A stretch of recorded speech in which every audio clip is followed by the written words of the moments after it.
नमस्कार, स्वागत है आपका हमारे चैनल में और मैं रानी गुप्ता आपके साथ। जिस तरीके से देखा जा रहा है कि 25 मार्च के बाद से जब से योगी आदित्यनाथ ने शपथ ली है दोबारा से उत्तर प्रदेश के मुख्यमंत्री पद की, तब से वो लगातार एक्शन के मोड में हैं और उन्होंने कई ऐसे कठोर फैसले लिए हैं अपने मंत्रिमंडल, मंत्रियों और उसी के साथ ही साथ जो सरकारी ऑफिसर्स हैं उनको देखते हुए तमाम ऐसे फैसले लिए हुए हैं योगी आदित्यनाथ ने। आपको बता दें कि जहां योगी आदित्यनाथ ने अभी हाल ही में ये फैसला लिया था कि जो भी मंत्री हैं और उसी के साथ ही साथ सरकारी ऑफिसर्स हैं उन्हें अपनी संपत्ति सार्वजनिक करनी होगी और इसका जो आंकड़ा है वो ऑनलाइन पोर्टल पर भी डाला जाएगा, जिससे कि तमाम जो जनता है उनको भी उनकी प्रॉपर्टी के बारे में पता चल सके।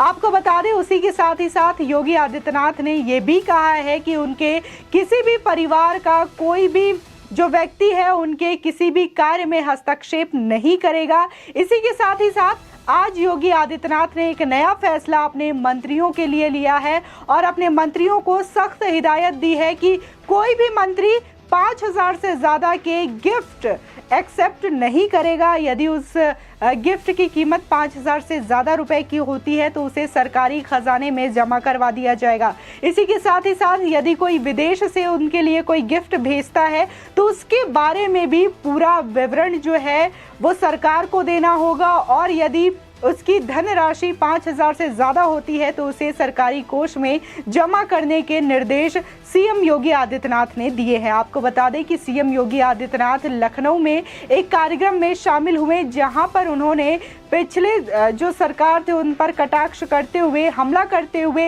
ये कहा कि पिछले 5 सालों में यूपी कितना बदल चुका है। यहाँ पर किसी भी तरीके की कोई भी दंगा, किसी भी प्रकार का कोई गुंडागर्दी करते हुए नजर नहीं आता। यूपी में शांति का माहौल है। आपको बता दें ये पिछले सरकार यानी कि समाजवादी पार्टी पर सीधा सीधा निशाना था, क्योंकि समाजवादी पार्टी सरकार में हमेशा आए दिन देखने को मिलता था कि किस तरीके से जो प्रदेश है वो दंगों की आग में झुलसता था। इसी के साथ ही अगर बात करें तो सीएम योगी जो है सरकारी अफसरों को लेकर भी लगातार एक्शन के मोड में है। आपको बता दें उत्तर प्रदेश की सत्ता दोबारा मिलने के बाद मुख्यमंत्री योगी आदित्यनाथ लगातार कड़े फैसले ले रहे हैं। अवैध अतिक्रमण पर कार्रवाई के बाद सीएम योगी भ्रष्टाचार में शामिल अधिकारियों पर लगाम लगाते हुए भी नजर आ रहे हैं। वहीं उत्तर प्रदेश में कानून व्यवस्था के मुद्दे पर अति गंभीर योगी सरकार ने बुधवार को एक और बड़ी कार्रवाई की है। कार्य के प्रति लापरवाही और अनुशासनहीनता बरतने पर 2008 की बैच की आईपीएस अधिकारी अलंकृता सिंह को सरकार ने निलंबित कर दिया है। वो 20 अक्टूबर से दफ्तर में बिना किसी अधिसूचना के गायब हैं। बता दें निलंबन की अवधि के दौरान वो पुलिस महानिदेशक मुख्यालय से संबंध रहेंगी। अनुशासनहीनता में एसीएस गृह अविनाश अवस्थी ने यह कार्रवाई की है। दरअसल उत्तर प्रदेश में लापरवाह अधिकारियों के विरुद्ध कार्रवाई का सिलसिला लगातार जारी है। बिना अनुमति के ड्यूटी से नदारद होकर लंदन की सैर कर रही आईपीएस अधिकारी अलंकृता सिंह को शासन ने निलंबित कर दिया है। बता दें 2008 बैच के आईपीएस अधिकारी एसपी महिला व बाल सुरक्षा संगठन यानी कि 1090 के पद पर तैनात थी। योगी सरकार के दूसरे कार्यकाल में ये दूसरे आईपीएस अधिकारी के निलंबन की कार्रवाई है। इससे पहले अपराध नियंत्रण में नाकाम रहे गाजियाबाद के एसएसपी पवन कुमार को 31 मार्च को निलंबित किया गया था। आपको बता दें कि उत्तर प्रदेश शासन की तरफ से जारी आदेश में कहा गया है कि एसपी महिला व बाल सुरक्षा संगठन अलंकृता सिंह ने 19 अक्टूबर 2021 की रात एडीजी महिला व बाल सुरक्षा संगठन को व्हाट्सएप कॉल कर बताया था कि वो लंदन में हैं, जिसके बाद अलंकृता सिंह 20 अक्टूबर 2021 से लगातार अनुपस्थित रही हैं। आपको बता दें कि बिना किसी प्रकार का अवकाश स्वीकृत कराए कार्यस्थल से अनुपस्थिति रहने तथा बिना शासकीय अनुमति के विदेश यात्रा पर जाने का दोषी पाए जाने पर अलंकृता सिंह को निलंबित कर दिया गया है। गृह विभाग ने उनके निलंबन का आदेश जारी कर दिया है। वहीं आदेश में यह भी कहा गया है कि आईपीएस अधिकारी अलंकृता सिंह बगैर किसी प्रकार का अवकाश स्वीकृत कराए अपने कार्यालय में अनुपस्थित चल रही हैं। वो शासन की अनुमति के बगैर विदेश यात्रा पर चली गई हैं। ये अपने आप में कार्य के प्रति लापरवाही और अनुशासनहीनता है।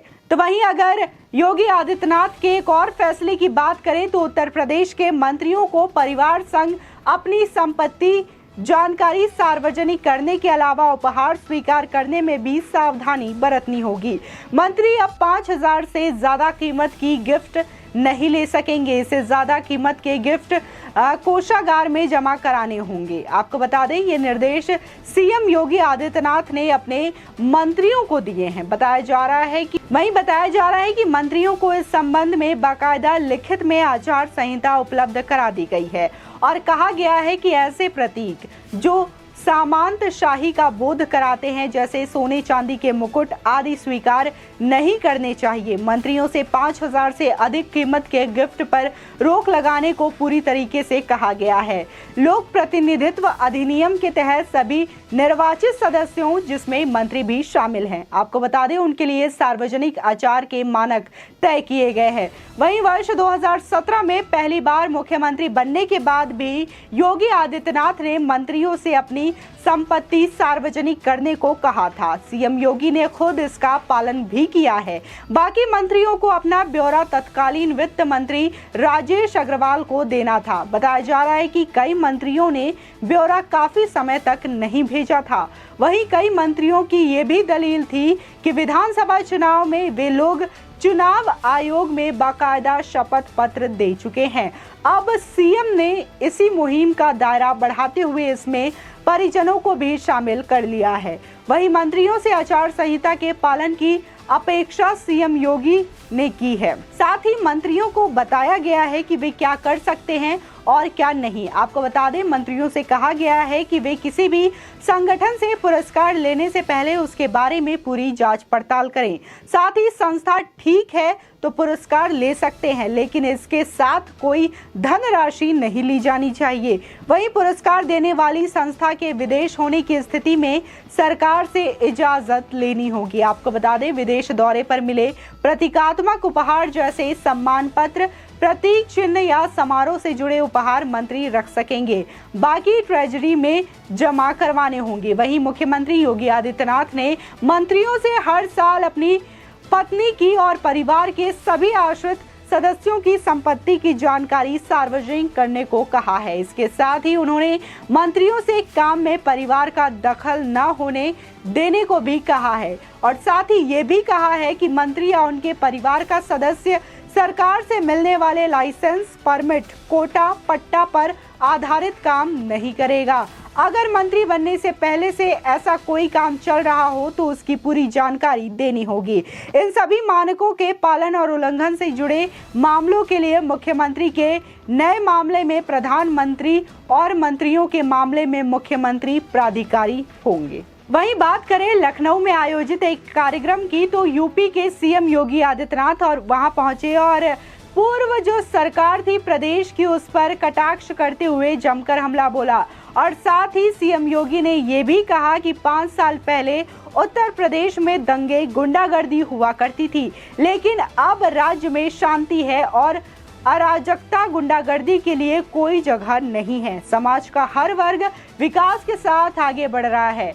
आपको बता दें कि लगातार जो चीजें देखी जाती थी उत्तर प्रदेश में, उसमें अब चीजें सुधार में आई हैं। जहां क्राइम को लेकर के यहाँ पे उत्तर प्रदेश में माना जाता था कि क्राइम रेट बहुत ज़्यादा है, तो वहाँ अब ये देखा जा रहा है कि क्राइम की जो संख्या है वो बहुत ही कम है। उसी के साथ ही साथ जो बहुत दंगा होता था उत्तर प्रदेश में, तो अब यहाँ पर देखा जाए पिछले 5 सालों में तो एक भी दंगा नहीं हुआ है, जो सीधे सीधे सीएम योगी के सुशासन को समझाती है कि कैसे उन्होंने ये चीज़ें संभाली और उसके बाद से जीरो टॉलरेंस नीति के तहत ये कार्रवाई की। फिर चाहे जो कार्रवाई भू माफियाओं के खिलाफ हो रही है या फिर जो गुंडागर्दी के खिलाफ हो रही है, दंगाइयों के खिलाफ हो रही है, अपराधियों के खिलाफ हो रही है, तो कहीं ना कहीं योगी आदित्यनाथ की ये तो जो तमाम कार्रवाई है वो सराहनीय है और इसका जो रिजल्ट देखने को मिल रहा है वो भी काबिले तारीफ है, क्योंकि तमाम जो राज्य सरकारें हैं वो भी कहीं ना कहीं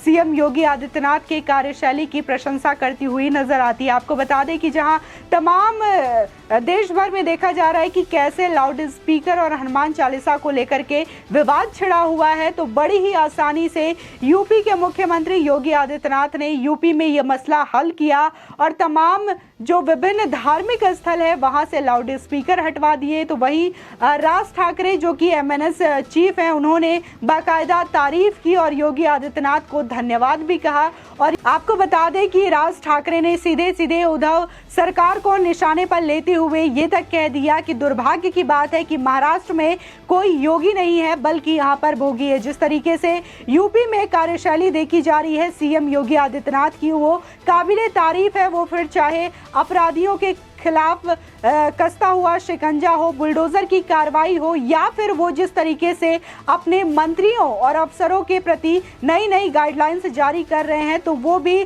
कहीं ना कहीं भ्रष्टाचार और जीरो टॉलरेंस की नीति के तहत की गई कार्रवाई है। आपकी इस खबर पर क्या राय है, हमारे कमेंट सेक्शन में जरूर बताएं। आगे की और भी अपडेट के लिए चैनल को सब्सक्राइब करना ना भूलें।